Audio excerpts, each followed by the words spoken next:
So hello friends, welcome back to my channel. তো এখন যে সিনেমাটা নিয়ে কথা বলবো সেই সিনেমাটার নাম হলো 1.5 বিঘা জমিন, যেটা জিও সিনেমায় রিলিজ করেছে। তো কেমন হলো সিনেমাটা? তো সিনেমাটার যে গল্পটা, সেই গল্পটার মধ্যে কিন্তু একটা পোটেনশিয়াল ছিল গল্প একটা ভালো সিনেমা করার, বাট ডিরেক্টরের ভুলের জন্য সেই গল্পটা একটা ভালো সিনেমায় রূপান্তরিত হতে পারেনি। সেই জন্য সিনেমাটা মানে প্রচণ্ড কোনো ডিরেক্টরস মিডিয়াম এই জন্যই বলে গল্প ভালো হলেই হবে না, সেটাকে এক্সিকিউশনও ভালোভাবে করতে হবে। তো এখানে কিন্তু এক্সিকিউশনটা সে ভালোভাবে হয়নি। তার কতগুলো কারণ আছে। তো ফার্স্ট আমি গল্পটা বলি। গল্প এবং আমার সিনেমাটা কেমন লেগেছে যদি বলি, সিনেমাটা ডিসেন্ট অ্যাভারেজ সিনেমা লেগেছে। সিনেমাটা আরও ভালো হতে পারতো, পোটেনশিয়াল ছিল, যেটা আমি বলছিলাম। তো গল্পটা কি? গল্পটা হচ্ছে যে প্রতীক গান্ধী যে ক্যারেক্টারটা, তার ফ্যামিলিতে তার বোন রয়েছে। এবার সে তার বোনের বিয়ে দিতে চাইছে, এবং বিয়ে দেওয়ার জন্য তার একটা যে ছেলের পক্ষ থেকে ডাউরি চাইছে, যেটা হয় আর কি। তো সেখানে ডাউরিটা দেওয়ার জন্য সে প্রথাটাকে কিছু জিনিসপত্র দেওয়ার জন্য তাকে তার জমি একটা বিক্রি করতে চায়, এবং জমি বিক্রি করতে পারছে না সে।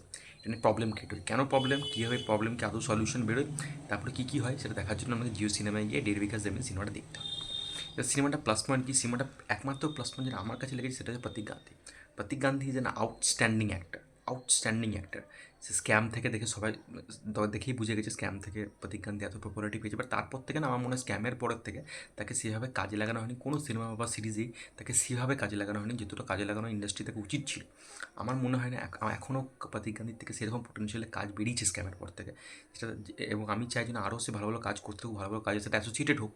এবং কিন্তু সে যে সিনেমাতে থাকে সেই সিনেমায় খুব ভালো পারফরমেন্স দেয়। 1.5 বিঘা জমিন সিনেমাটা কিন্তু মূলত প্রতীক গান্ধী ক্যারেক্টারের ওপরেই কিন্তু রিভলভ করছে। এবার এখানে আবার নেগেটিভ পয়েন্ট একটা আছে। তো প্রতীক গান্ধী যে ক্যারেক্টারটা, সেই ক্যারেক্টারটাও রিভলভ করছে। প্রতীক গান্ধী কিন্তু নিজের পারফরমেন্সটা খুব ভালো দিয়েছে। আমার সিনেমার মধ্যে প্লাস পয়েন্ট এটাই লেগেছে। এবং আর একটা জিনিস বলতে পারি, সেটা হচ্ছে যে সিনেমার মধ্যে যে মেসেজিংগুলো দেওয়ার চেষ্টা করে, ডাউরি সিস্টেম, সমাজের এখন কি সিচুয়েশন, তারপরে যখন মানে জমি নিয়ে কী কী সমস্যা হচ্ছে, এবং মিডল ক্লাস ঘরের কী কী সমস্যা হয়, তার রাজনৈতিক যদি কোনো ব্যক্তিত্ব থাকে সে কীরকম প্রেশারাইজ করতে পারে জিনিসগুলোকে, ওই মানে এভরিথিং কিছু জিনিস নিয়ে কমেন্ট্রি করেছে সিনেমাটা, সেটা নিয়ে অস্বীকার করে লাভ নেই। তো এই দুটো আমার সত্যি কথা বলতে প্লাস পয়েন্ট। এবং গল্পটা সিনেমার ভালো ছিল কিন্তু যদি ওয়ান লাইনার শোনা হয়, গল্পটা কিন্তু ভালো। এবার আমি নেগেটিভ পয়েন্ট আছে যেটা অনেকগুলো, সেটা ফার্স্ট নেগেটিভ পয়েন্ট আমি বলবো প্রতীক গান্ধী ক্যারেক্টারটা বাদ দিয়ে বাকি কোনো ক্যারেক্টারকেই ওয়েল ডেভেলপ করা হয়নি। ডেভেলপ নয় কোনো গল্প, কোনো ক্যারেক্টারই।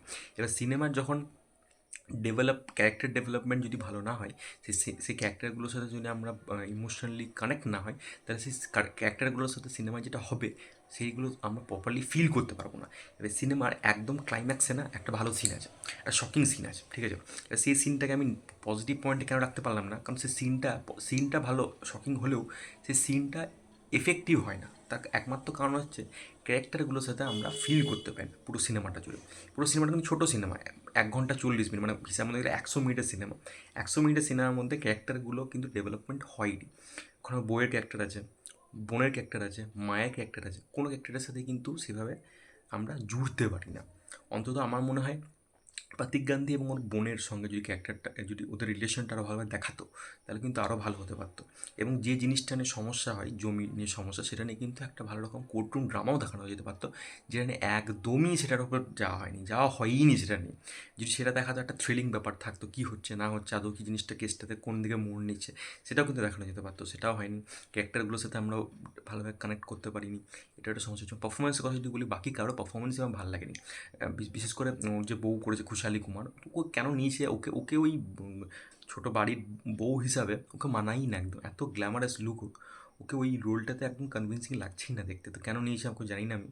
বাকি যারা রোল ভাল লাগেনি বলতে, বাকি কারো করার মতো কোনো স্কোপই ছিল না, ঠিক আছে? না, করার মতো কোনো স্কোপই ছিল না। একটু তাও স্কোপ ছিল মুকেশ ছাবড়া, যে কাস্টিং ডিরেক্টর, ওকে উকিলের চরিত্রের নামে ঠিকঠাক, আমি মানে বলবো না আহামরি কিছু করেছে, এবং ওকে আমার মনে হয় না অ্যাক্টিং করানো উচিত, ও কাস্টিং ডিরেক্টরই ঠিক আছে। এটাই ব্যাপার। সিনেমাটার মধ্যে ওই যে জিনিসটা, যে কেন ওই ঝামেলা, ওই যে ক্রাইসিসটা ক্যারেক্টারটার, প্রতীক গান্ধীর ক্যারেক্টারটা যে ক্রাইসিস, সেটা আমরা ফিল করতে পারি না। তা ফিল করে না করা একটাই কারণ, সেটা হচ্ছে ক্যারেক্টার ডেভেলপমেন্ট সিনেমা ভালো হয়নি, সিনেমার প্লটের এক্সিকিউশনটা ভালো হয়নি, সেটাতেই সমস্যা হয়ে গেছে। আদারওয়াইজ প্রোডাকশন ভ্যালু ঠিকঠাক, স্ক্রিন প্লেও ঠিকঠাক, আমি বলতে পারবো না যে কিন্তু আহামরি কিছু। এবং সিনেমা অনেকটা সিন, কিছু কিছু সিন টানা সিন রেখেছে, যেগুলো কোনো অপ্রয়োজনীয় সিন, সেগুলোকে ট্রিম করা যেতে পারতো, আরও ছোটো করা যেত সিনেমাটাকে। যদি বলা হয় গান ঠিকঠাক গান ছিল, একটা গানটার মধ্যে গল্পটা চলে। তো এটাই ব্যাপার। এবং মানে সিনেমাটা ভালো হওয়ার পটেনশিয়াল ছিল, বাট সিনেমাটা কিন্তু হতে পারলো না একটাই কারণ, ডিরেক্টরের এর জন্য ডিরেক্টরকে আরও ভালোভাবে কেয়ারফুলি হ্যান্ডেল করতে হতো, যেটা আমার মনে হয় সে করতে পারেনি। তাহলে ক্লাইম্যাক্সটার যে এফেক্টটা, শকটা, সেটা আরও বেশিভাবে আমরা ফিল করতে পারতাম, যেটা আমি ফিল করতে পারিনি। সেটা ছিল, এটাই ছিল আমার ওভারঅল টেক সিনেমাটা নিয়ে। তোমরা যদি জিও সিনেমা দেখে থাকো, তা তোমাদের কেমন ডেফিনেটলি কমেন্ট করে জানাতে পারো। আর ভিডিওটা ভালো লাগে, চ্যানেলটা সাবস্ক্রাইব করতে। Take care, good by.